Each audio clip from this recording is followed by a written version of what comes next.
Thank you for joining us. The webinar will begin in just a few moments. Please stand by. We are so glad that you're here.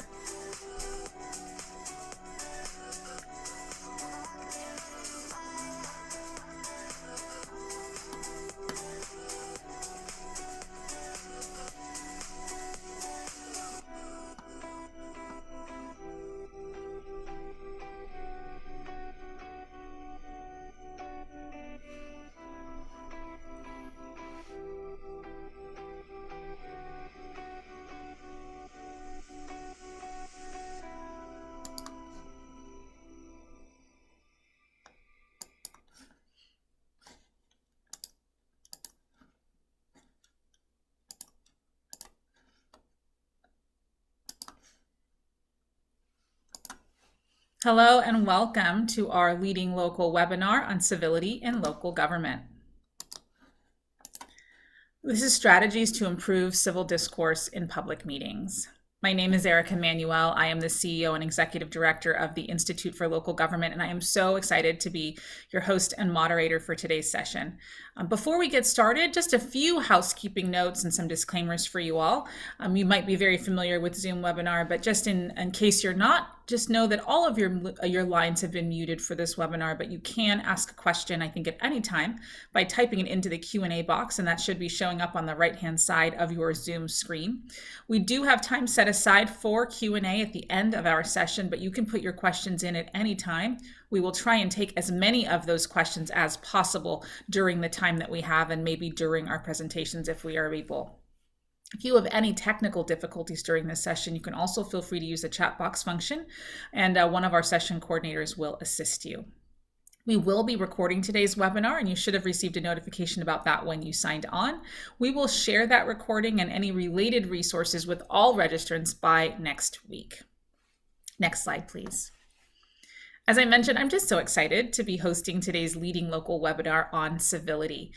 First and foremost, as the Institute for Local Government, we really do care about this topic, and we understand how complicated and nuanced it is. ILG is a nonpartisan nonprofit organization, and we are really here to help local government leaders. We are the nonprofit training and education affiliate of 3 statewide associations representing local governments. You may be familiar with the League of California Cities, CSAC, and the California Special Districts Association. Together with those 3 affiliates, we serve over 2,500 local agencies, and that includes cities, counties, and special districts. ILG really loves providing that practical, that easy to use resource so you as local agency leaders can really implement effectively policies on the ground. So many times you get policies and they're applied from on high, but they're not really thought about at the local level. And we try and figure out how to help local leaders really nuance and make nuanced decisions about some of the complexity of their roles. Everything we center on with ILG is based on local government and helping local leaders navigate that complexity. And so one of the reasons we're so excited about this session in particular is because there's nothing, there are very few things, let's say, more complex than the civility conversations we've been having of late. The Leading Local series is something we started at ILG last year, and it's really focused on acknowledging some of the pressures of local leadership and supporting you during this time. One of the things Leading Local does is it tackles the hard, the sticky, the really messy and difficult topics to help you figure out a path forward. Next slide talks about our programs and services, and this topic kind of fits under the leadership and governance pillar, but it certainly ties in a little bit with civics education and workforce, which we also do, public engagement, which we train on, and sustainable and resilient communities, which kind of connect so many of those dots. Our mission at ILG is to help you navigate that complexity, but also to increase your capacity, because we know so many local agencies are strapped. And ultimately, our goal is to help you build trust in your communities. And we do that by offering a range of services across all of our pillars. And if you look on the right-hand side of that screen, you'll see the kinds of things that we offer, the services that we provide, like education and training like this webinar, but also some deep technical assistance, capacity building, consulting services, convening services, a number of things to really help you move the needle on some issues that matter to you. We also center all of our work on the principles of equity and inclusion, because that is also critical to how we move forward as a country, as a communities, and as a state. And we believe that focusing on leadership and ethics and accountability, all of those things will really help build that trust that we talked about. Next slide talks a little bit about something that was really, really critical as we were pulling this session together. And it's the thought that, the Leading Local session, which I mentioned, it's this thought leadership forum, and it's focused on challenging topics and issues that you're facing. And at the beginning of this year, ILG issued a survey of local government leaders, and we asked them about some of the topics of importance to them. And in that survey, more than 54%, and that's a very low number compared to the total, which could have been up to 75, and I was being conservative when we dropped this in, they indicated that their agency is experiencing an increase in incivility, in divisiveness, in misconduct, and in bad behavior in their public meetings. And I want you to know that this behavior is not exclusively members of the public that are lashing out. I think you probably all know that it's also public officials lashing out at colleagues and at the public. And so many of you have experienced this. We know that this is not a new phenomenon. There have always been tense exchanges, right, between government leaders and members of the public or constituency groups. It's part of the process, and it does come with the territory. And there's some good reasons for it. But I think we're experiencing now something that is unprecedented. The next slide shows sort of what, when we look back on the last couple of years, we shouldn't really be surprised by these trends, right? There's so much negativity and so much trauma in our recent history, and it's stemming from just a few of the things that are noted on this slide, and there's a lot more.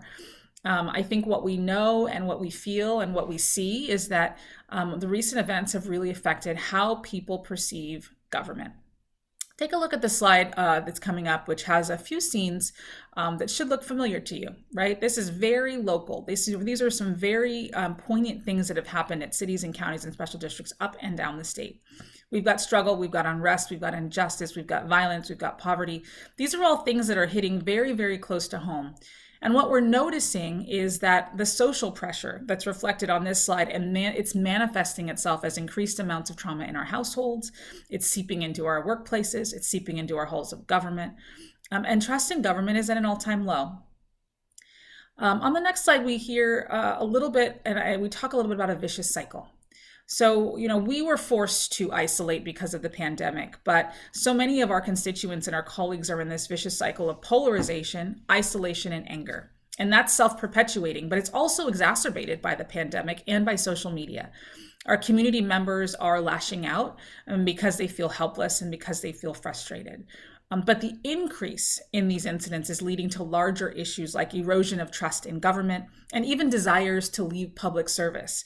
And I know one of the things that we've dealt with at ILG is we're exploring the workforce development issues in local government and the public sector is this kind of exodus of people that have been really, really committed public servants and those that were interested in public service not really wanting to serve anymore. So today's webinar is about strategies to manage public meetings. And before we dive into those specifics, I do want to acknowledge an important perspective that relates to civility. It's sort of an offshoot of it. Over the last 2 years, we have seen this country experience an unprecedented social reckoning. And as a nation and in our communities, we've really begun to have incredibly important and meaningful conversations about race, about justice, about inequity, about ethics, and a lot more. And these conversations need to happen, and local governments need to be part of the solution. Today, we're going to talk about how to maintain decorum in tense situations, but I also think it's incredibly important to center the voices of the community while we discuss these solutions. And that's a tricky balance to make, right? The next slide is a quote that really resonated with me as we were exploring the complexity of this topic and how we were going to bring it to you. I'll read it for you. It says, "Our anger is moral, our rage is sacred, our anxiety contains wisdom, our hearts are telling us the truth. If the truth makes others uncomfortable, good. Show me an alarm clock that makes a sweet sound, and I'll show you an alarm clock I can sleep through." So the reason why this is important to me is, and I want to center it, is because there are those, and they believe this is the time for them to speak up and to speak their truth. And we certainly want to honor that. And we are at an important crossroads in our communities, and how we meet this moment will really determine how local government functions in the future. So as ILG, we are figuring out, how do we do this for you and with you as local government leaders who need to do a job and need to do a job well. We know your hearts are in the right place as well, and our community members feel like they're all doing the right thing too. And that's certainly just one angle here. But as we explore discussions about civility and equity and what is an appropriate way to share your experience, we want to honor all of that, but we also want to give you some tips and tricks for how you can do that in a way that works for all the parties involved as much as possible. So the next slide speaks to what ILG's approach is for this webinar today, and how you can think of us as a resource for you. We do try to help our local leaders navigate complexity, and I think we'll all agree that this is a super complex issue. So our session today is going to be focused on leading with our core values, and they are noted on the slide here. It's about trust, it's about collaboration, it's about service, commitment, equity, and inclusion. So throughout the session today, we're going to make sure we build all of that in, and we hope that you will feel comfort in knowing that as we explore solutions and tactics for you that honor the foundation of our government and really help elevate our democracy, it also has a lens for how can you bring and build bridges with your community. How can you increase that trust? How can you build relationships? Because we know that's the core of getting really great work done at the local level. The next slide covers some of the topics that we're going to discuss today. So with the full context of our community landscape in mind, we're going to cover some of the topics that include both leadership principles and operational tactics. At ILG, we appreciate that you need to know how to do the work on the ground, right? So you're going to get some practical tips and some tools to do your job. We're going to cover interpersonal strategies, organizational strategies, governance tools, policies and protocols, some meeting design and management techniques, and at the very end, we will share some additional resources. And then an important disclaimer for today is also that we are going to be presenting some information that is legal in nature, but that nothing presented here today should constitute official legal advice. We do hope that, especially if you are from a local agency, that you work with your agency counsel on some of the specifics for your situation. That being said, we have curated a panel of experts to give you the opportunity to learn from officials and practitioners that have experienced these things firsthand. So I would like to introduce you to today's presenters. First, we have Shirley Concolino. Shirley is a retired city clerk who has worked with over 35 elected officials and city managers during her 37 years in public service. She served her last 15 years as the city clerk for the city of Sacramento. Thank you for being here, Shirley. Thank you. I look forward to participating in today's webinar. Thank you. Thank you. Next, we have Amy Howarth. Amy is a two-time former mayor of Manhattan Beach. She served 8 years on that city council. And before that, she served 8 years on the Manhattan Beach School Board. So she has a really broad range of experience with this topic, and we are so excited to have her as well. Thank you so much for being here, Amy. Pleasure. And last but not least, we have my colleague, Melissa Keene. Melissa is a senior program manager with ILG. She's like my right hand, and she leads our leadership and governance pillar. She's been with ILG for 10 years and has a wealth of experience in training and facilitation and strategic planning around local governance and best practices. She has the opportunity to see and work with so many jurisdictions up and down the state, and she's going to bring that insight to you on this panel today. Thank you, Melissa, for being here as well. Good morning, everybody. Definitely looking forward to the conversation today. Excellent. Well, with that, I will turn it over to Amy to kick us off. Thank you so much, Erica. It really is a privilege to be here presenting with the Institute for Local Government. Back in my day when I was serving as an elected official, I really looked to the ILG as the resource for the top of the line content. So it's really an honor to be working with you. So thank you for that. So yeah, I'm going to talk about what it's like to be up there let's call it on the dais, with the public. And you can go to the next slide, Melissa, because I was termed out in 2019. And honestly, what we were dealing with then, we thought, leadership, we have to show how to really engage people and be civil. And it doesn't compare to today, right? I got into public office because I wanted to be part of this community and I wanted to help with community engagement. And that is at the core of what all of you do, whether you're on the staff side or the elected official side, you are engaged in and with your community. And as public officials, we need to do everything we can to encourage the people, even those we disagree with, to come to us and engage and give us their input, right?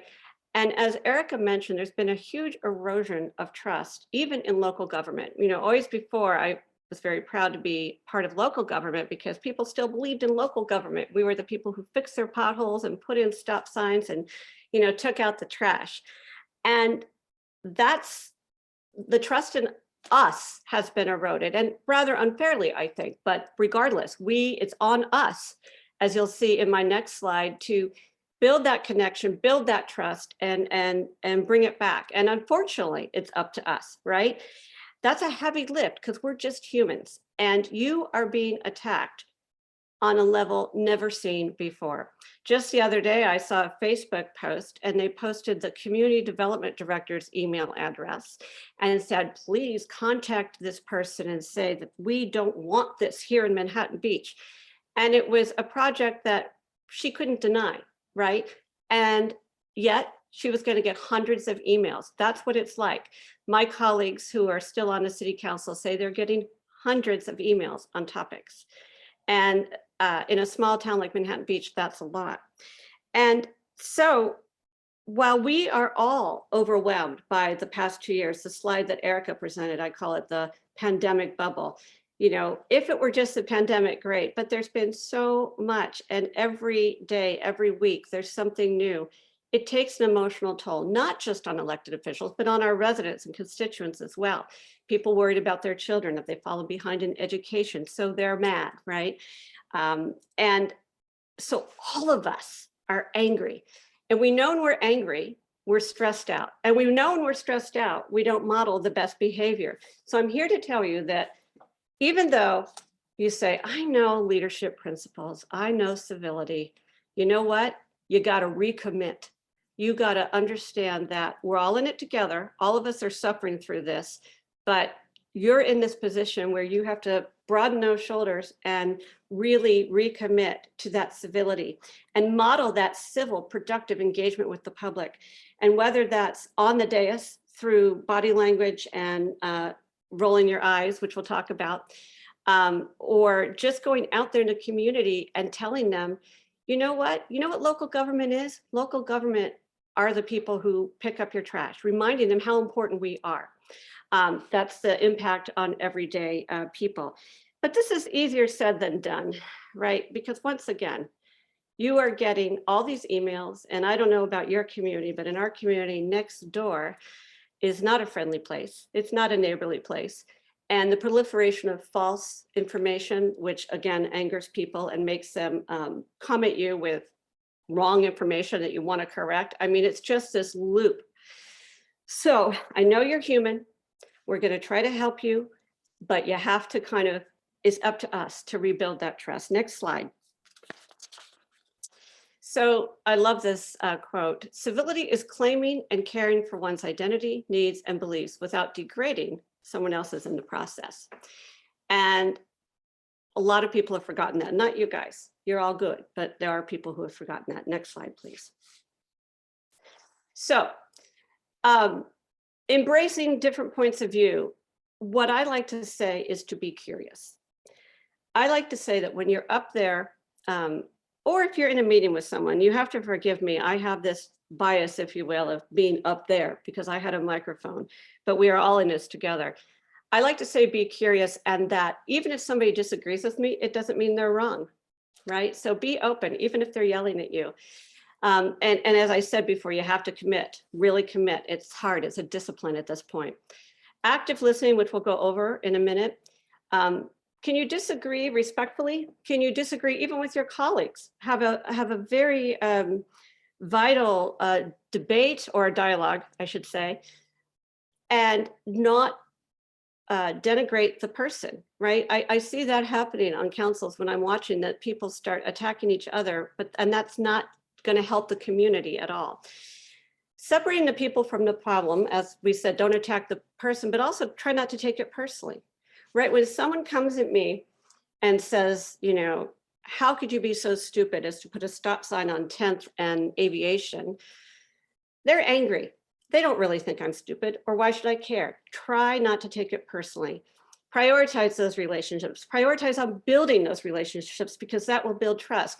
When you go to the grocery store, everywhere you go, build those relationships and try to find shared values and common ground. What I see so much these days, that polarization that we talk about at the national level comes down to the local level, and people tend to stake positions and they go into a meeting with their mind made up.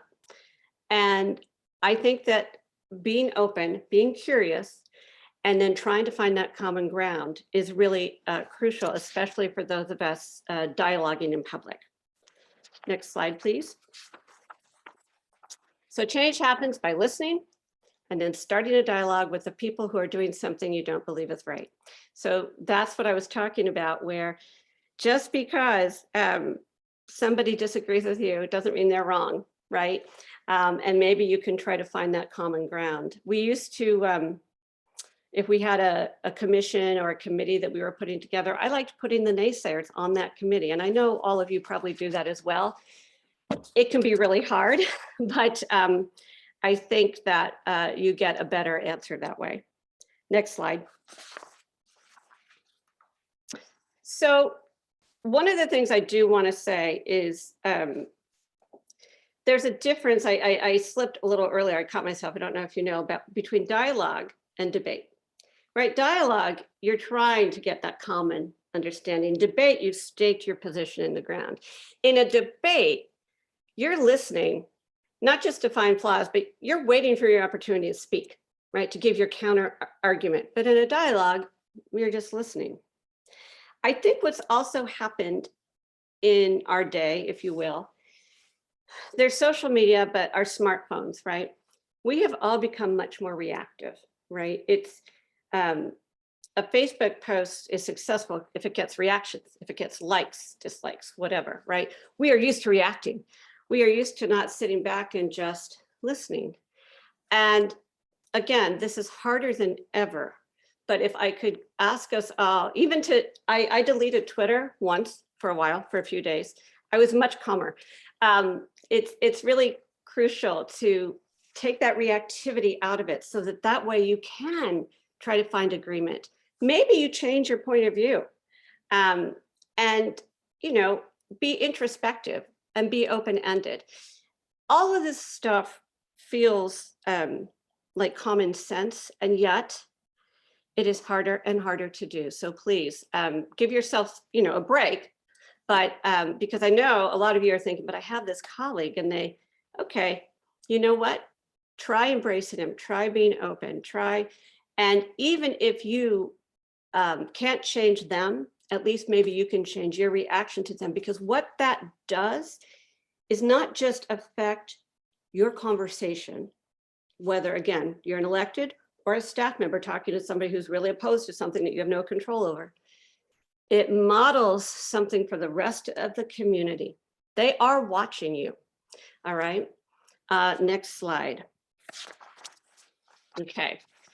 So, Erica, I will talk to this. Last month, and you'll see this on the next slide, but last month, I believe ILG did a wonderful webinar with a group called Bridging the Divide. And I'd encourage you to watch that recording, but also they're going to be doing another one, which you can speak to in a minute, Erica. But these are very simple, you know, tips. And I think the asking clarifying questions, we have to be careful, because when there's a public comment period, say in a meeting, whether you're staff or an elected, we all know the Brown Act, right? And we know that we can't respond to people if they're talking about something that's not on the agenda, et cetera. So you might not be able to ask clarifying questions at that moment. But I would say, especially with Zoom, I know that many of us are still doing hybrid meetings, and there's a benefit. I think there's more people that can attend, but you also have to work harder on Zoom to show people you're attentive, right? You really have to, I think, be looking at that camera, not on your phone. I mean, I've observed people, I can see them texting, right? Sometimes they're texting me and I'm saying, what are you doing? No, pay attention, right? But really on Zoom, you have to work a little harder. So we want you to know that we understand if it's a public comment period, you can't violate the Brown Act, right? But this is important. And then next slide, Erica, you can speak to that, I think. Yeah, thanks, Amy. And I did just want to put in a plug, maybe slightly shameless plug, for our recent Leading Local series with Braver Angels on skills to bridge the divide. We are hearing a lot about, you might get some words on a screen like we just shared with you, but you're going, how do I do this? It's so hard to operationalize it. I need to practice. This session is literally for practicing those skills because it's getting harder and harder to have really difficult conversations. And modeling that in a safe space is incredibly difficult. So we've created a series for local governments particularly, and you're going to work on tone setting skills, you're going to work on speaking skills, listening skills, depolarizing skills, and really you get to workshop them. So we hope you will join us. We already did have one in May, which you can listen to the recording of. You can go to our website for that, or you can register for the one that's happening next week. And we'll be doing those throughout the summer. So we hope you join us and we hope that those are helpful. I did attend the one in May, and I have to, and it was, they broke us into these breakout rooms with there were 3 of us in this room and we had to follow this script. Even with the script, the first time we tried it, it was really hard to practice these skills. So I was so grateful for the opportunity, and it was pretty illuminating too. So it was very helpful. So I urge you all to attend. It was really good. Next slide, please. So again, active listening strategies. And I'd like to, again, this isn't just when you're on the dais, and it could be staff members having a meeting with the public or with each other. It could be when you're at Vaughn's or Ralph's in a parking lot. That's a grocery store if you're not in California. And somebody, comes up to you and says, hey, don't raise the rates on the water, right? So we want to honor those points of view. I don't need to hit them over the head with what I believe. Don't I want to take their input?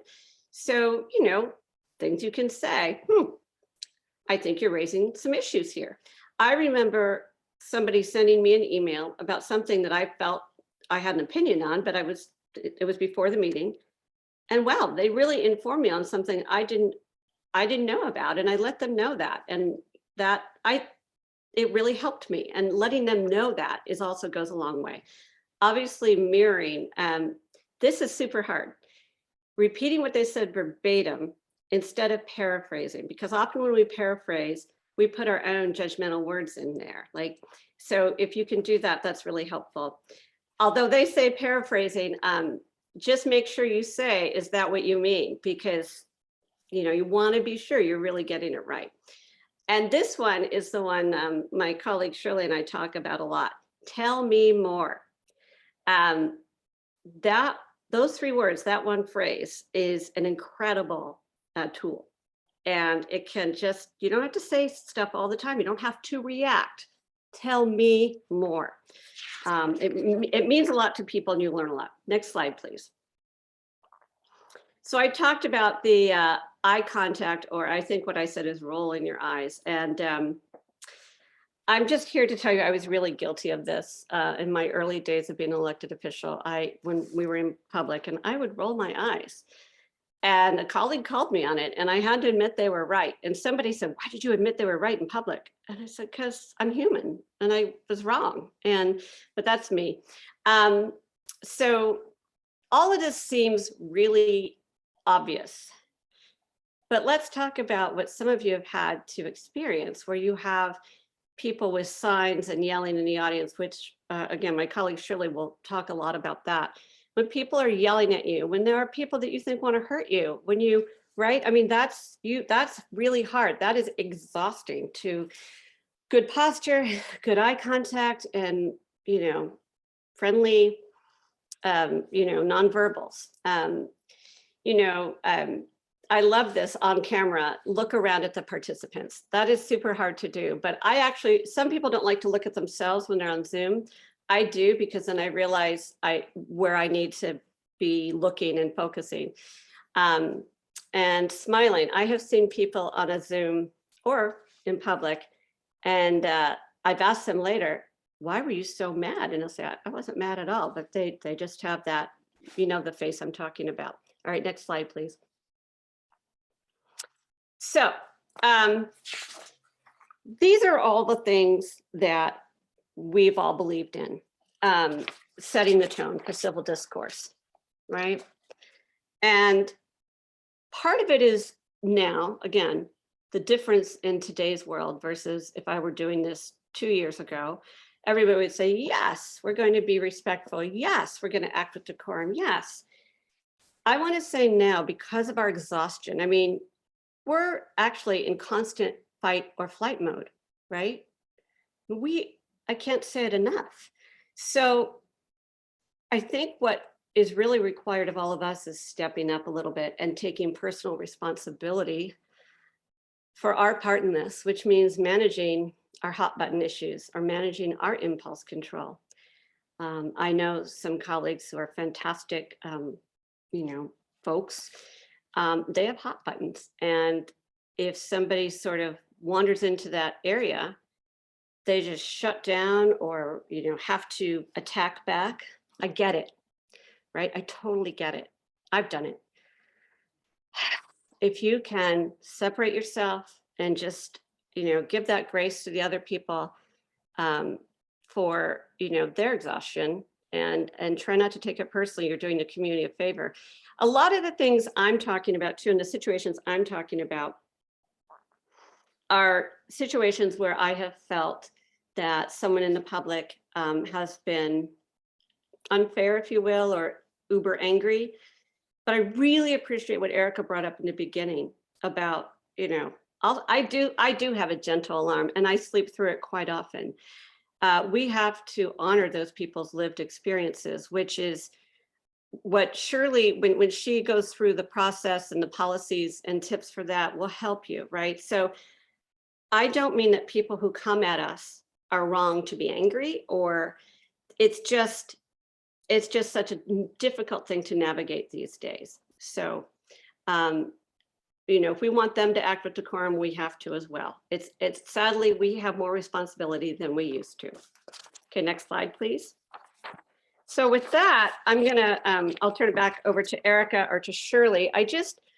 To amplify or to reiterate what I said, sadly, it's on us. It's harder than ever, but we can do our community such a good thing by reminding them why local government is so important and how committed we are to the ideals that ILG espouses and that we believe are good governance ideals, and how committed we are to our community and how it will build our community and be a buffer towards all that rage and noise that's out there. So I know it's not easy, and I'm so grateful to all of you for what you do. And thank you very much. Thank you, Amy. And I just want to echo that. We are, the term public servants, it's a thankless job. It's a thankless job so often. And ILG certainly wants to show gratitude for such a great work that's being done up and down the state in local leaders, and the pressure I think that you're all feeling every day just to do good for the communities. And you're trying to work within the parameters that you have, and you're getting beat up on a regular basis, literally and maybe figuratively, or both. And we want to acknowledge that, and we want to support you there.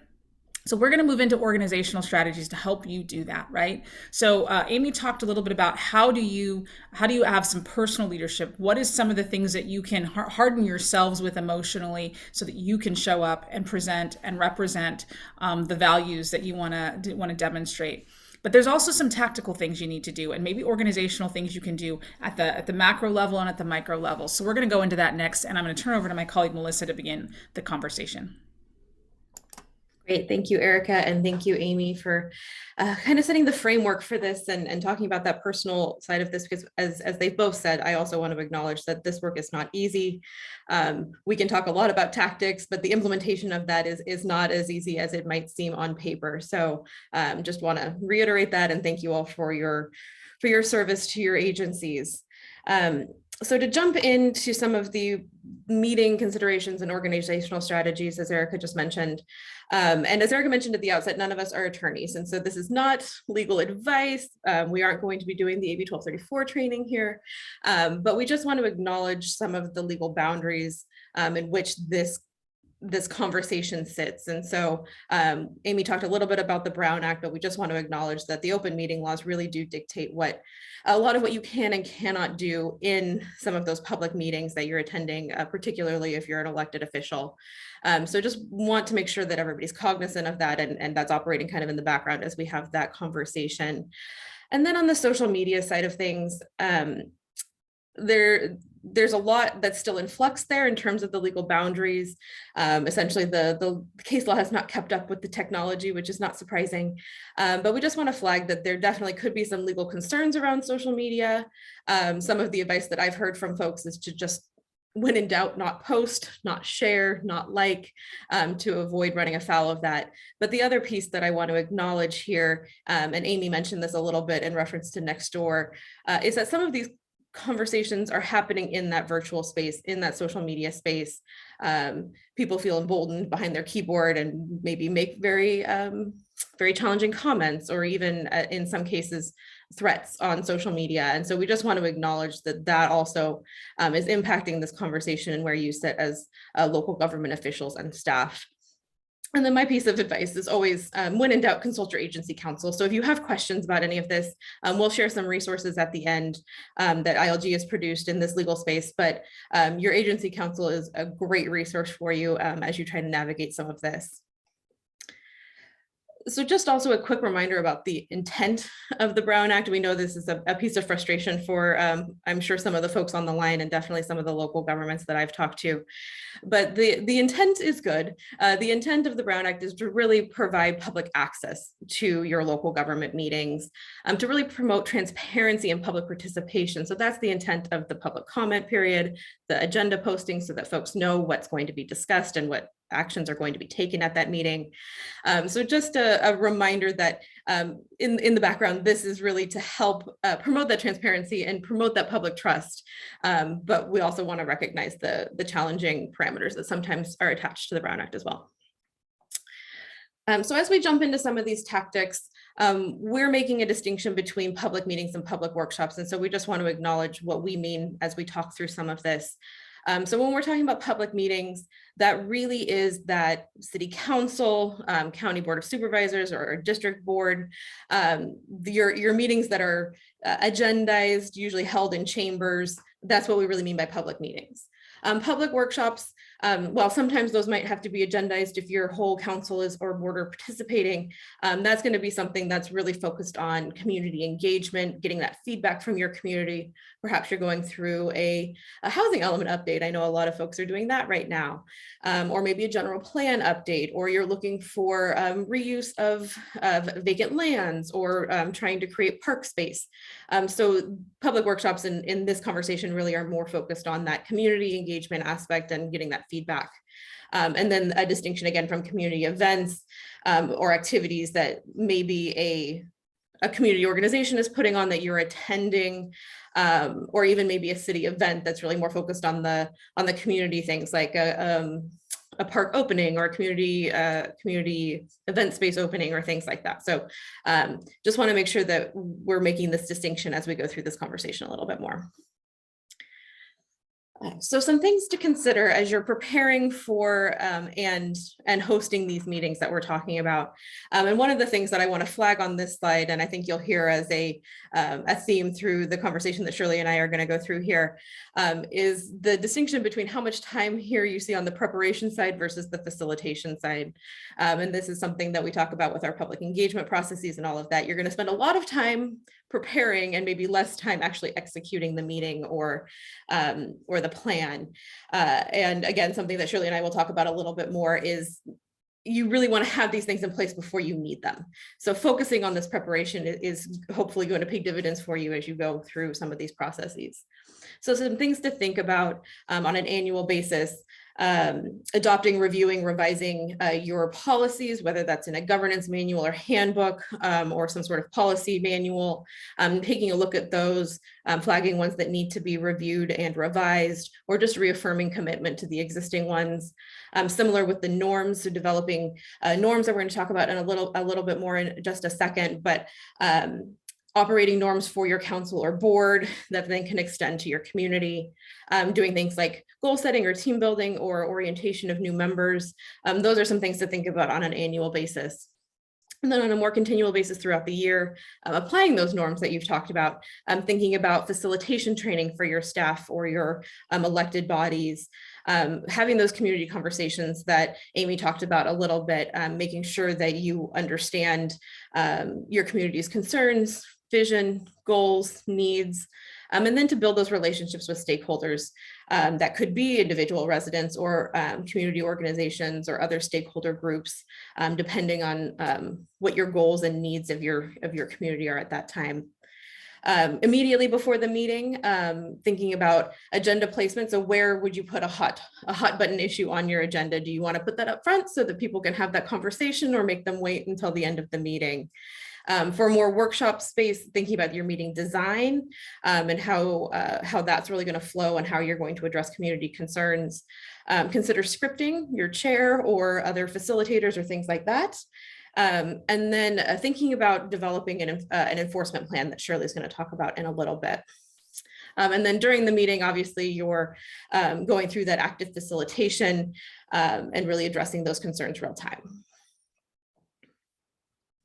So some things to consider in that preparation phase, and this is a trend that we're seeing with a lot of local governments that we're working with, is the adoption of policies in this space to really help create that civil discourse in your public meetings and workshops. Adopting things like codes of conduct or ethics codes or civility policies. Those are all related type policies, and we've got a number of samples on our website that we're happy to share with you if your agency is considering adopting something in that space. And then also, as I mentioned on the last slide, group norms or operating norms that your council or board can adopt in terms of how they operate together. So I just want to put a few of these on the screen here. These are some samples that we've come across with different agencies that we've worked with. This is not an exhaustive list, and I'm not going to read these to you, but the key takeaway here is about how you as a council or board or agency want to work together, how you show up. And again, going back to that personal responsibility that Amy was talking about, being that role model and that modeling that behavior that you're hoping that your community is also going to be able to show up with.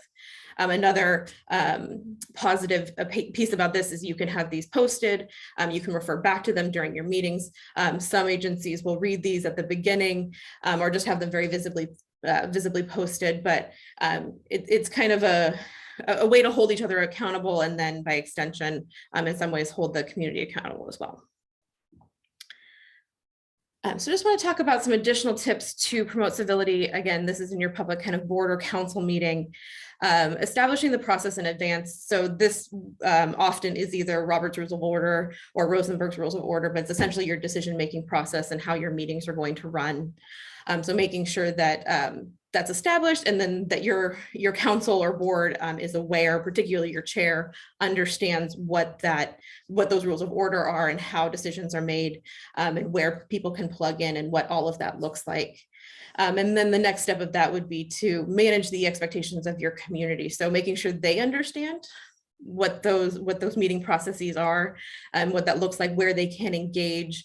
To Amy's point earlier, the limitations of the response from the elected officials on the dais, so that they aren't frustrated by the fact that you as a council or board aren't responding to their concerns that they might flag during a public comment section. Thinking about scripting, particularly for virtual meetings. I feel like a lot of folks went into this space during the Zoom takeover a couple of years back, but can also be very helpful in dealing with controversial items that you know are coming. So having your chair have some talking points, or your council have some talking points about what they can and cannot say in response to items that may come up. Just something to consider as you're working through some of these challenging topics. You do have the option to take a break, and as a last resort, you can obviously remove folks from your public meetings, and Shirley will talk about that more in the enforcement side of things. And then lastly, thinking about public comment options. So this is, again, where do you place public comment on the agenda? What are your time limits as it relates to that? I've seen some agencies have a section at the beginning that has a time limit on it, and they get through as much as they can and then come back to it towards the end. Or if you know it's going to be super controversial, you have that public comment period and let folks talk first thing on the meeting and then get to your business. So there's different ways you can approach this. So just thinking about that as it comes to some of these controversial topics. I do want to pause and see if Shirley has any other tips on this in particular, since she spent so many years living and breathing this as a clerk. Thank you, Melissa, very much. You've highlighted a lot. It's an excellent segue into the next set of slides where we'll discuss. We've all participated this way and behaved appropriately, and we still have very unhappy people in our meeting, and it just goes sideways. And now what are we going to do, and how to prepare for that happening? So thank you very much. I don't have much to add specifically to this slide. So if we want to go to the next one, I will start with public comment options and go from there. I've got a couple more things to get through, and then we'll turn it over to the public comment space. I just wanted to pause here and make sure you didn't have any Thank you. Any additional comments. So appreciate that context. And we will get to public comment in just a minute, because I'm sure that's top of mind for a lot of the folks on the line. Just want to talk quickly about some tips as it relates to broader public workshops that we talked about a little bit. This is where your meeting design and facilitation is going to be very key. So if you've got people that are coming that you know are going to be trying to grandstand, maybe you have small breakout groups instead of giving people the floor for the full in front of the full meeting. You can even do things so far as keeping a hold of the microphone so that people can't physically take the microphone and take over your meeting. So just really thinking about the meeting design, having those opportunities for people to engage, but also having that facilitation piece in place to make sure it's managed. And if this is a group that's going to be meeting on an ongoing basis, make sure you're establishing your governance process, how decisions get made. Are those decisions final? Are they recommendations to a different body? Things like that. Always good to make sure that everybody understands their key roles and responsibilities as relates to staff and elected officials if they're going to be participating. You see scripting here again, and also running through your facilitation plan and thinking about what those plan B moments might be in case things go off the rails. Again, this is particularly important if it's a group that's going to be meeting on an ongoing basis, but establishing rules for ground rules or norms for participation and how you're going to work together. Understand how the community is engaging. And then a note here to remember language access. And this means not only translation and interpretation, but also things like closed captioning or sign language or things like that, just to be in your process as you're thinking through your approach and your outreach strategies and all of those types of things. Then one last piece about facilitation tips. A lot of this, I think we've talked about in previous slides, but again, making sure your community understands the process. There's no quicker way to break trust than you go out, you ask your community for feedback, and you do nothing with it. So make sure you're explaining the process, what's going to be done with their feedback, the design and timelines of any projects that you're talking about. Setting those expectations and ground rules, things like not letting people applaud or heckle during public comment periods, establishing roles and responsibilities. Again, communicating with your community when they're going to be able to speak, how they're going to be able to engage. And related to that, offering them multiple formats for comment. Not everybody is comfortable speaking in front of a large audience or speaking in front of a public meeting. So are there other options, either written options or electronic options or other ways like that for folks to provide comment on some of these projects or plans? And then for public workshops, we also always suggest consider using an outside facilitator, somebody that doesn't have a stake in the decision-making process that's outside of your agency, that can really be seen as neutral and help move the process along.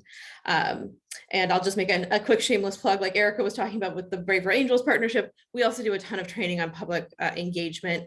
And so if you're looking for more tips on that engagement side of things or the facilitation side of things, definitely look to our website and some of our upcoming trainings in that space. So with that, I will now turn it over to Shirley to talk through the public comment piece of this conversation. Shirley? Thank you, Melissa. You have highlighted well, as has everyone that has spoken prior, to the key areas of successful meetings and what we can do to help facilitate the best possible interaction and building our community trust and engagement. But as we all know, and especially in the times that we're currently living, there is a lot of anger at meetings, and things have become often disruptive, volatile, and agencies are having to come up with strategies on how best to deal with that. So I am bringing to this webinar my experience with my time in Sacramento. So Sacramento had more, I would say, than its fair share of volatile meetings. Some of them were even televised nationally, to the point to where very irate citizens in the audience would come forward and even jump up on the dais, and just a full out of control scenario. And it took a while. This went on for several years, actually, and during my tenure there, and it took a while for us to create what we called our plan. So I want to talk a little bit about public comment first before we get into that, because that is often the point on the agenda where pent up anger just explodes. You don't know what they're going to talk about necessarily, so you aren't as prepared as you would be if it was an agenda item. People have waited their turn to talk, so they're angry.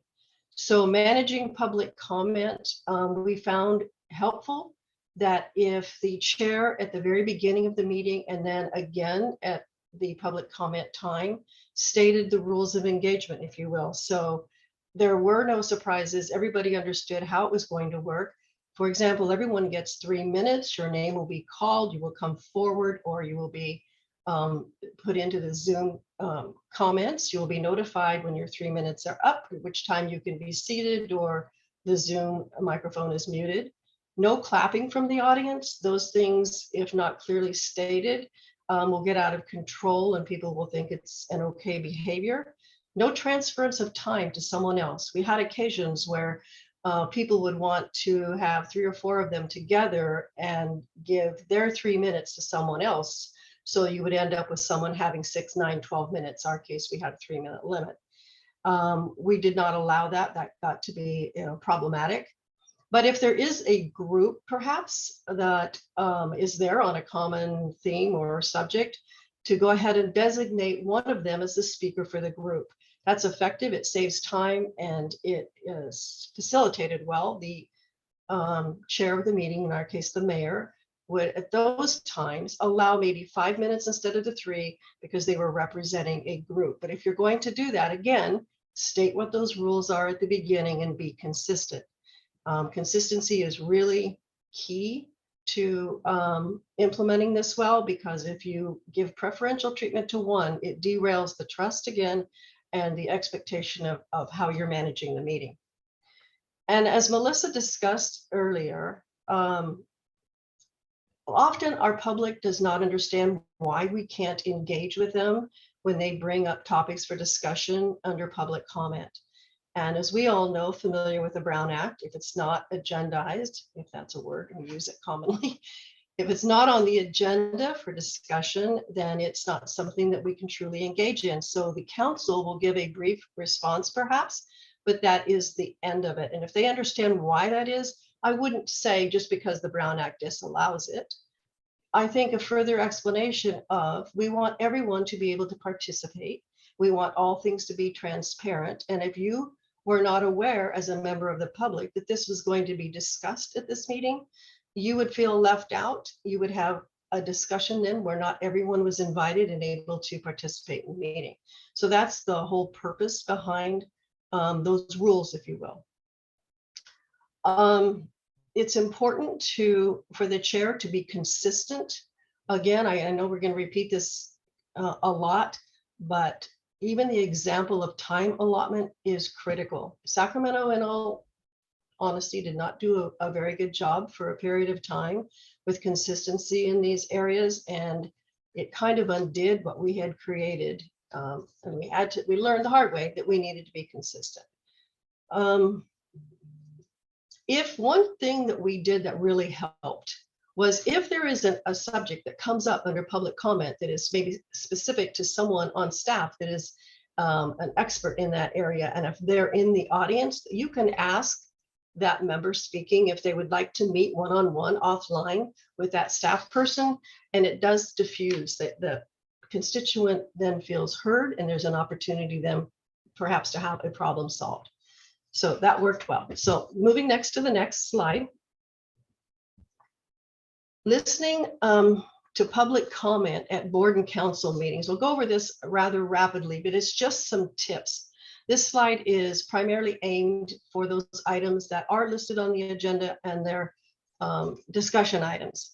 So you can often tell by the way a person is talking or behaving, as we heard prior from Amy and Melissa, the emotion that's behind it, the substance behind it. Often what they're saying is the tip of the iceberg, and there's much more behind it. So listening to understand, we all come in with our own assumption and biases. So if we can be aware of that and try our best to put them aside and truly listen to understand. Practice curiosity, again, to Amy's point prior, the tell me more that we use. Often it really does elicit more and better conversation, and it relaxes people to be able to really share. You get down into the core often of what is the real issue. And as Erica mentioned, the historical perspective of the racial, economic, and social injustices is absolutely forefront in today's discussions. And we need to be aware of that, try to put ourselves in someone else's shoes and to look at things through the lens of the person that is presenting. If you can do that, it changes the whole dynamic of the conversation. And there's a lot of nonverbal communication, as we've discussed before, not looking you in the eye, crossed arms, both from members of, the elected body at the dais, plus those that are sitting in the audience. And you can get a feel and tell if you're really paying attention and tuned in for what that looks like. And then again, reframing. If you can reframe something stated a different way, make sure you're understanding it. That's all very helpful. So now we will get into what happens if after all of this good work is done and we're sitting here doing the best we can and it just goes off the rails. What we struggled with and what we spent a very long time discussing in Sacramento and putting together the plan that I'll go into a little bit more is, what is the definition of disruptive behavior? It's not just because somebody yells at you or calls you by name or swears or whatever, because everyone has the right to engage in a conversation with their elected body, to participate, to problem solve, to let everybody know how angry they are. So where is that line? Where is it we can say, okay, this is disruptive, we're not doing this? So these two definitions helped tremendously. Any meeting willfully interrupted by a group or groups of persons so as to render the orderly conduct of such meetings unfeasible, thus preventing the body from being able to conduct agency business. And that is the key right there. If it is precluding you from continuing with your agency's business, that is disruptive behavior. When asked to refrain and they don't, when it just continues to escalate, that then is derailing the agency's business.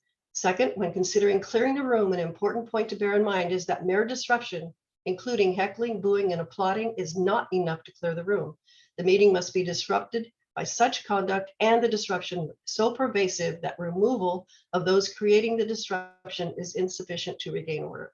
So those are the two kind of the line, if you will, that we used for deciding when and how to proceed when things got out of control. Again, this was done, as you can see, by attorneys. This is not legal advice, and you want to confer with your agency legal counsel, but this is an adopted standard, if you will. Next slide, please. So now we're going to create the enforcement plan. Much like your policies, your norms, and all that you created ahead of time, that you hopefully use regularly and review. This is different and it's separate from all the others. You need it. It needs to be clearly defined and stakeholders at the table and written and scripted.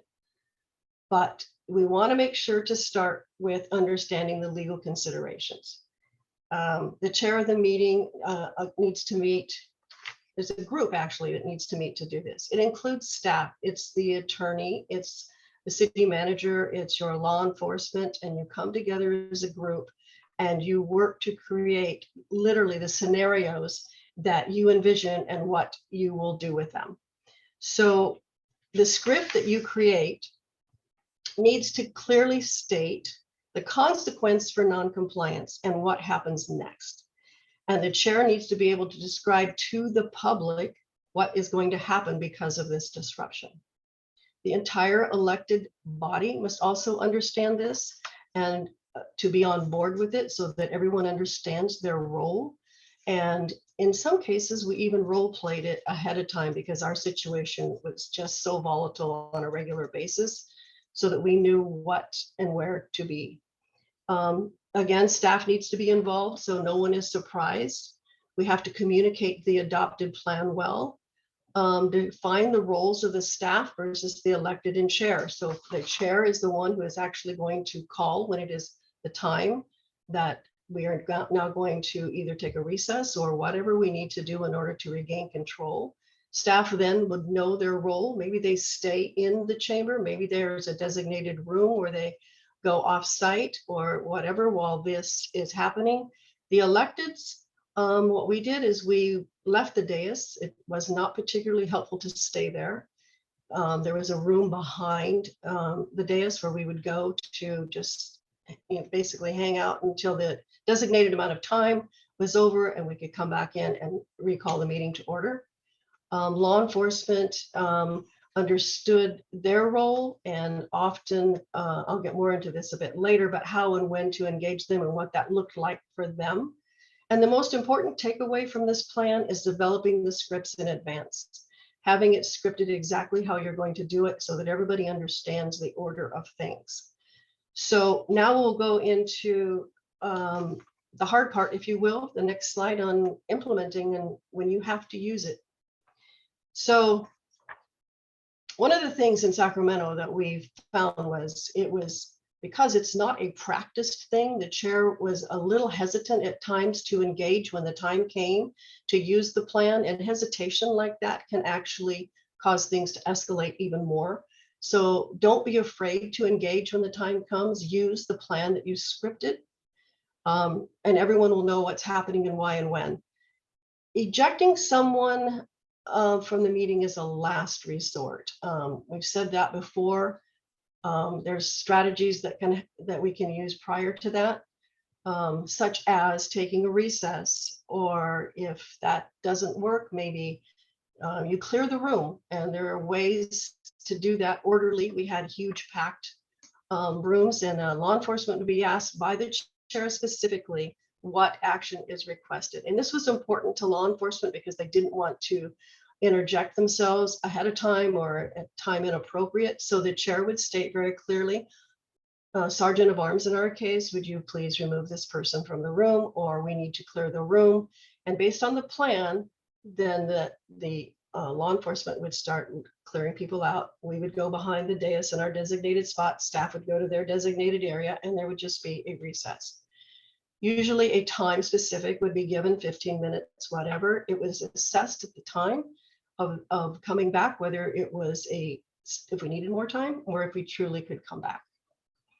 The person who was not compliant was spoken to and given a chance to correct their behavior, and they were asked specifically if they can abide by the rules. If they could, they were welcome back in. If they could not commit to that, they were not invited back into that meeting.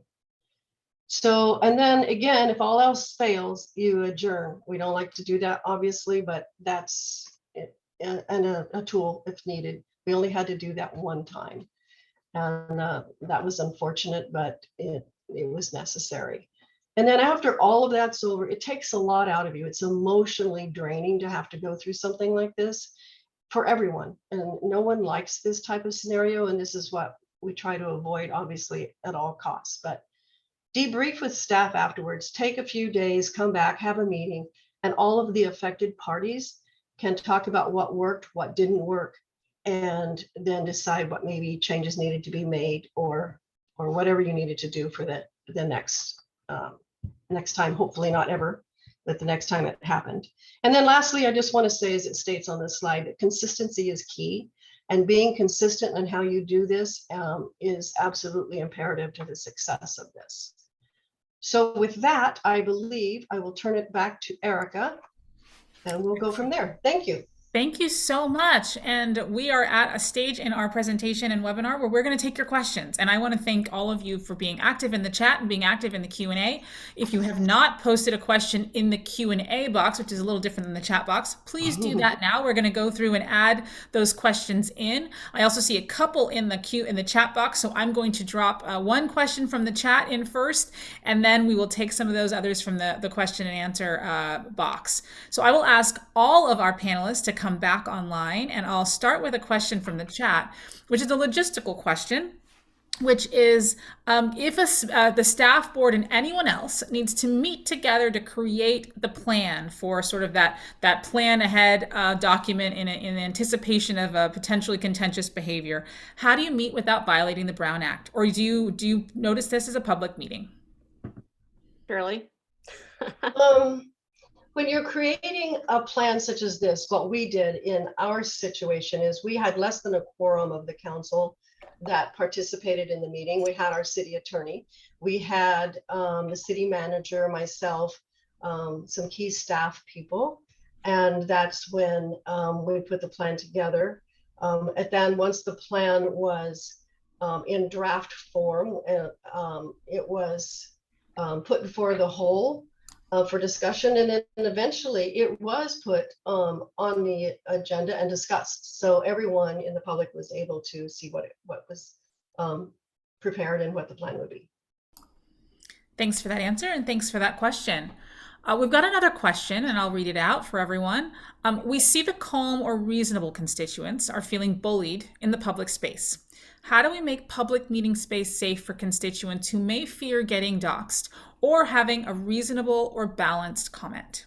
Any thoughts there from our panelists? I mean, I don't think we can prevent the doxing. I mean, that's the toxicity exists in our world. I think that if everyone doesn't know what doxing is, it's like if I were to speak up at a meeting, then people would go online and maybe put my address or my business on it and say, don't go to her business, she's a terrible person, or something like that. So that's what doxing is. I think that some of the stuff that we talk about setting the tone, where you don't have signs, you're not applauding, you're not booing, right? I think that that's the stuff that can help the most in the public space. And I also think that by showing some leadership, and this is a tough one, right? I think that when we say we need to stop this in our community, right? This is not who we are. I think it's, so many times elected officials, and again, I'm speaking from the elected official point of view, we're just concerned with what's going on in that room right now, and how am I going to dialogue with this? But I feel like sometimes we have to stand up and say, no, we don't accept this, right? And you have to get other public members to say, we don't accept this. It's a tough one, though. It's tough. Yeah, I think we're also at the stage where we have to talk about the value of our democracy and of civil discourse, right? So it's certainly not about silencing voices. It's really about how do we have better conversations, better arguments, better debates that are going to advance policy. And the best way to accomplish that is through having this set of agreements on how we're going to conduct ourselves so that everyone has an opportunity to weigh in to the solution. And I think the more we have that steady drumbeat across some of our leadership in government, and certainly community leaders, I think, are feeling some of this pressure too. And there's there's an opportunity for everyone to come together and say, we want to, create the community that we all want to see and live in. How can we do that together? Because what's working, what's being done now necessarily isn't working. So how do we get back to a space where we can have good dialogue, where we can build good policy, and where we can work together to build the communities we're looking for? And that language has resonated with community members and government officials and even staff, because I think in the end, your neighbor, the person that's next door, wants to do the right thing, right? They're wanting to do a good thing. They want to live in a great community. They want to create a place that everyone wants to live in. So as we talk about shared values, that sometimes helps. As we model that behavior, that also sometimes helps. And Eric, if I could just quickly add to, we get so sidetracked by the vocal minority, right? And that's the thing that we all need to kind of step back from and realize it's a vocal minority, and they're sucking. They still may have good points, right? Sometimes, maybe I'm not saying they're always wrong, but really keep that in mind, right? That we are looking at a whole community wide, right? One other thing I would recommend is that you create your rules and you have stages within every meeting that you repeat them and repeat them and repeat them. It is not something you bring out when you need it. It's something you bring out consistently every time, whether you have a difficult meeting or an easy one. And just making sure that there is consistency of approach and that you have clarity of expectation around conduct so that there are no surprises there. So you can certainly say, this public meeting is a safe space for constituents to communicate provide their input, provide their feedback, and to comment in accordance with the Brown Act. And, outlining that in advance, outlining that before public comment, outlining that periodically through the meeting will help reinforce it, and certainly will help you when you need to enforce it in meetings that don't go as you would want. For sure. Thanks for that question. I would quickly add to that is also finding all the ways that communities can engage in these conversations. So while your council or board meeting is obviously a very visible way for folks to engage, there's other opportunities likely around a lot of these topics. Maybe it's email or written comments or individual conversations with staff or other opportunities. So just also making clear all of the ways that your community can engage in these conversations within the public meeting and outside. Absolutely. I want to make a comment just too, for those of you that are on the Zoom and can see it from a computer, take a look at the chat. We've got a robust conversation happening there. One amazing thing about this forum is that we are able to share experiences and certainly insights from other practitioners in the field. Got some great insights being dropped into the chat box as well. So take a look and make sure you add your experience and your perspective too, so that it can be added to the recording and so that your colleagues can get the benefit of your wisdom as well. All right, we're going to take another question from the Q&A box, and it's that if a member of staff lives within agency boundaries, are there different times in which they can or should be treated like public, or are they always treated as staff? So I'd love more context. I mean, I think if they're in a meeting, they have to wear that staff hat, right? But I think I feel like what I'm hearing here is maybe that staff member has a really strong opinion about something. I'm not sure. Maybe you guys are reading something different into it. I definitely know what the person might be referring to, not specifically, but I've certainly had that experience when I was at a local agency, and it was a nuanced issue where a staff member wore a different hat in their personal time, where they were an advocate for a community organization or a community group, and they needed to reply and communicate with the agency on behalf of their other organization and their advocacy organization. And so there were some conversations had at the legal counsel level to determine kind of how they could separate those two things and what the line needed to be between the workplace and the private space. So I would encourage if somebody in this situation to go to agency counsel, certainly, because there are rules depending on the level, the classification of the employee, and the category of the employee, whether they're union labor or otherwise. There's very interesting rules there, hourly or salaried. There's a lot of interesting considerations, and certainly in the experience that I had, it required some deep conversations with the legal counsel and the executive team on how they would handle it, and clearly spelled out parameters so that person had the capacity to play those roles independently if needed. So hopefully that answered that question. And sorry, we can't give you more specifics, but that might work for you. The next question I see is one about examples. And I'm not certain we can do it, but I'm going to make sure I get clarification from this one. This is a question about whether or not we can provide examples of how to lead a community workshop virtually on hot topics. And maybe that hot topic is something like homelessness. What are some of the best practices for staying in dialogue versus debate? The best way to work through community workshops, and virtual ones in particular, is a lot like the slide that Melissa put up that showed the kind of that preparation phase. Certainly examples, we could talk you through examples. I don't know that we could give you any visual examples, but I would recommend that you have a meeting and you certainly could talk to ILG, but walk through what the scenario is and then really map out what you're trying to accomplish, and then do some actual practicing, some practice runs with scripting on how to do that active listening, how to make sure that you're in discussion mode and not in debate mode, in dialogue mode and not in debate mode. And we definitely could help with that. Though I can't say there's a cookie cutter, here's a workbook for it, though we could definitely walk you through it.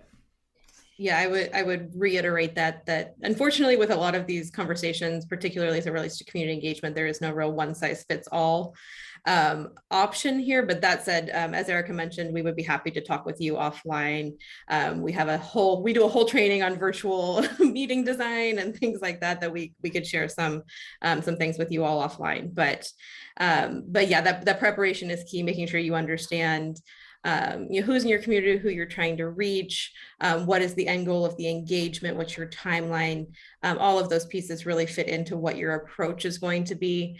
And then there's definitely some meeting design techniques that you could think through to make sure that you really are hearing from your community without it getting into that just very contentious conversation. So and I think you can do like what we suggested for the live meetings, where you set your expectations up front. You have to, just like in a in-person meeting, you have civility policy and rules work for Zoom too, right? So if you get aggressive or whatever, I mean, you have different tools in Zoom. So I think stating those up front, and sometimes limiting the chat function is actually also a really good idea. Still adding ways for them to give you input, but I've experienced that where that's a good idea.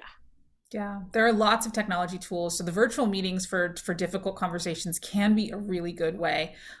Definitely, even providing and having pre-meetings is also a great way to kind of diffuse tension. But we could definitely walk you through some of that, as I mentioned. And Amy's right. The virtual meeting tools are much more consistent than in-person ones, where you can click a mute button if you're a host, and there you've quieted the microphone. Now that does not necessarily encourage civility or trust or encourage, that might have an alternate effect, but in the immediate, it is a difficult thing to have to do, and you should absolutely use it as a last resort, but know that those tools are available to you. And especially if people are being toxic and or aggressive or offensive to others around the Zoom room that maybe even aren't the facilitators.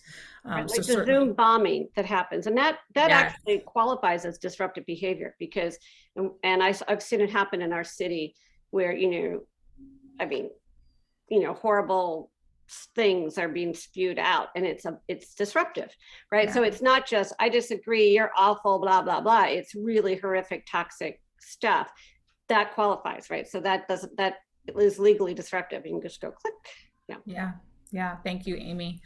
We've got another question about, people just watching and witnessing really bad behavior, and the reality check. And Amy talked about this so eloquently about how we're all human, and you have to be, you have more responsibility as an elected or as a member of the government agency. You have to represent, and you have to be pretty thick-skinned, right? And so, but there are times when, as a human being, you just want to not accept, right? And certainly not stand by, don't want to be a bystander. And so one question is related to whether any thoughts on how any staff members can step in and help diffuse difficult situations, particularly when somebody, their colleague or their council member is being attacked, probably figuratively attacked.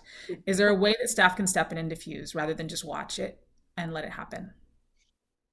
I mean, one thing I would suggest is, I think that sometimes council members maybe, or school board members or staff, if you're in a presentation, don't know what, is legally okay. Like, and you may be caught in the moment, right? Because it's hard. And it's a great opportunity for the city attorney or district attorney or whomever to step in and say, you can take a break at this moment, right? I think that is a really helpful thing. It's, I know that staff doesn't always want to weigh in, but whether it's the city clerk or the city attorney can say, council members, if you'd like to do a recess or a break right now, you can. That's a great way. Absolutely. The other thing, I think that Shirley mentioned this in her slides, is that staff can also invite that community member to have an offline conversation. Maybe you step out into the hall. Maybe it's you set a follow-up conversation with those folks, but again, it's making them feel heard, acknowledging their concerns, and really having that conversation that maybe you can't really have on the dais. The other thing that I like to share with folks is you as staff probably have a really good pulse on some of these conversations that are going to maybe bubble up, and some of the players or the stakeholders that would be involved in that. So I also encourage folks to perhaps have pre-meetings with some of those groups or some of those residents, while it won't prevent them from coming to your council or board meeting and making themselves heard in that capacity. It can go a long way to building that trust and perhaps preventing some of that really toxic language that might come out. So those would be the two things I would flag. Well, and to add to Melissa's point, I know there are times when the staff members would arrive at a council meeting a little bit early, and you would see members in the audience that were going to speak to a certain item, and the staff would engage with them and kind of set a tone, kind of figure out where they were at the time, hear them out a little bit. And it's kind of, in a way, an informal pre-meeting, and it did help. It didn't keep them from doing what they were going to say or saying what they're going to say, but it did make it a little bit more civil at times.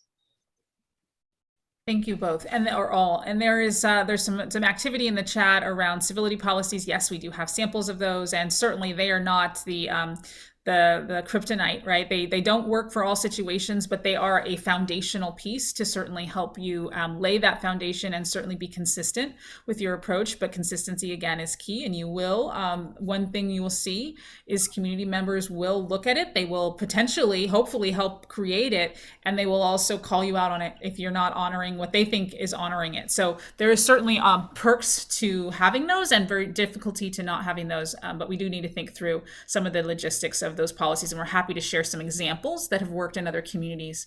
There's also a note in here about Brown Act meetings and whether or not you should have the chat function open for your Zoom meetings or whatever technology solution you're using or not.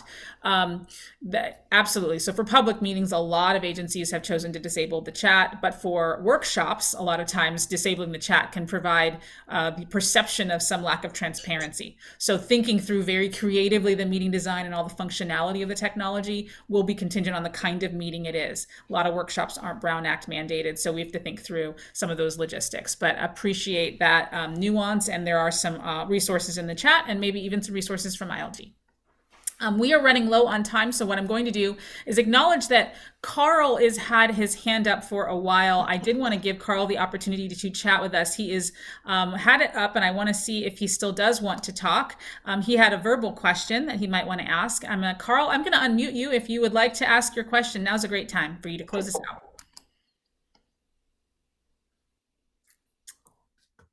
If he decides to say something, he will, and we'll keep going if we don't hear him. Let's see. One last question in the Q&A, and then we're going to go into wrap up.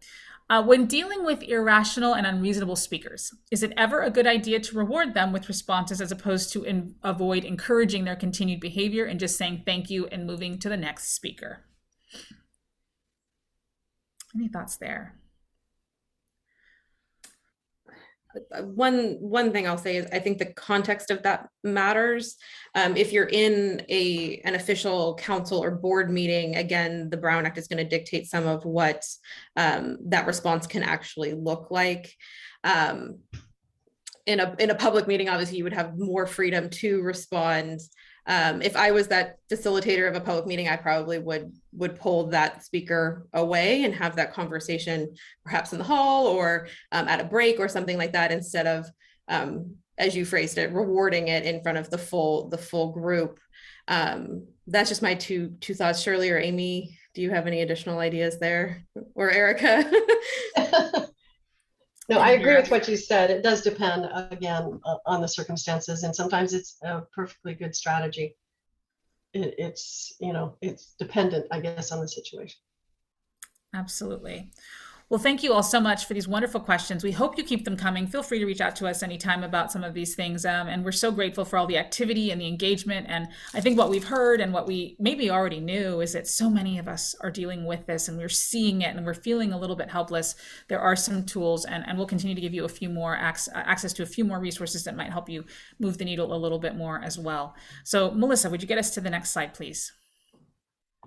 Maybe. There we go. As we mentioned, we do have a number of leadership and governance resources. It's one of our flagship pillars and something that we are really committed to, especially now when things are getting so difficult and so nuanced. We want to make sure that you have the leadership skills that you need to increase that public trust. And particularly when you're thinking about next week's elections, right? You might have a new leadership team. You might have new elected officials. You might have some workforce challenges and a whole new crop of staff. We want to make sure that you have the right foundation for that good government. And so we've got a lot of virtual in-person trainings, facilitated discussions, workshops. We even do some of the facilitation that we've talked about it for public meetings and workshops. So happy to help there. Some of the things that we offer are effective leadership and culture trainings, effective council and board trainings, ethics, anti-harassment, good governance, roles and responsibilities of electeds versus staff, and more. We talked a lot about the public being very maybe vocal and maybe a little disruptive, but there's also interpersonal dynamics between colleagues. And we know that that can be challenging as well, particularly for staff. And so we want to acknowledge that there are opportunities for you to learn about some great foundational planning techniques that will allow you the option to, in advance and maybe without being super declarative, build your organization in the right way, strategically plan and build and create goals in the right way, and structure your organization so that you are prepared for the internal challenges you might be facing as well. Next slide. So we have a couple upcoming webinars. It might be appropriate and relevant to this conversation. I did mention earlier that we are working on a Braver Angels Bridging Divide series, and that's really been really popular. And we're excited to see next week session 2 on depolarizing within. It's a workshop style where you're going to actively work on the lessons and the tools and tips that are being taught. Registration is free, but the space is limited, and we do ask you to RSVP for that and be available for 2 hours. But you will get a lot out of it, and you will actually get to practice those muscles. Whether it's active listening, whether it's depolarizing, understanding how to connect and communicate with your colleagues and with your constituents. And then we're also on session 3 of our cultural intelligence series, which will also help you with the empathy that's required for some of these very difficult conversations that are continuing to come through our halls of government. And so we hope that you will join us in a couple of weeks for managing conflict through the lens of equity, which is a really important thing to be able to do, and it's a difficult thing to be able to do. All of these are safe spaces for local government, really tailored to the audience that you are and the issues you're dealing with. There are no dumb questions in our sessions, and we really appreciate people coming with their really, really honest questions so that they can work through issues without feeling sensitive or that they're maybe asking the wrong thing. Next slide. Few resources, certainly go to the ILG website. We have lots of leadership and governance resources, and we can send those links to everyone when we send the recording and the materials. Sample codes of conduct, good governance checklists for your organization, ethics laws and principles. Certainly those all go hand in hand. And then public engagement, thinking really about what resources you might need to really make sure that you are engaging with the public in a way that's authentic, that you're building trust. And maybe building that trust might help minimize some of those challenges from a relationship standpoint. So we also have some tips on preparing for successful meetings, a checklist for that, increasing outreach, and making sure that you have language access and CBO partnerships, community-based organization partnerships to support your efforts and provide a buffer with some really sticky issues. And then we have Brown Act guides that we'll reference, and then also know that there are peer networks through all of our affiliates of Cal Cities, CSAC, and CSDA, and we encourage you to play a role in those and certainly weigh in and bring your voice to those conversations. And sometimes ILG's in that room as well, but we encourage you to build those networks and be a part of those conversations. Next slide. And we hope that if you're not already signed up, to please join our widespread network of local government leaders. We are on newsletter, goes out monthly. We are on Twitter, we're on LinkedIn, and we have a Facebook page, and we do push out content and lots of updates. Next slide, please. And as I mentioned, the recording will be available soon. We like to record presentations and make sure that materials are shared electronically and on our website. So a few days after this webinar, we'll make sure that you get access to that link. And if you don't get it, you can always go to our website and take a look. It'll also be there. And we're happy to make sure that any additional resources that maybe weren't covered in this webinar, we'll make sure are included in the future. Next slide. And last but not least, thank you so much for joining us. It has truly been our pleasure to have you on the line today. I want to thank Shirley and Amy and Melissa for being my partners on this webinar, and so grateful for your insights, and all of you, so grateful for all the insight you brought to the chat and the questions that you brought as well. If you need to reach any of us, email us at info@ca-ilg.org, and we hope we will be in touch with you all very, very soon. On behalf of everybody at ILG and this panel, I want to thank you and hope you have a wonderful, wonderful rest of your week. Thank you. Thanks all.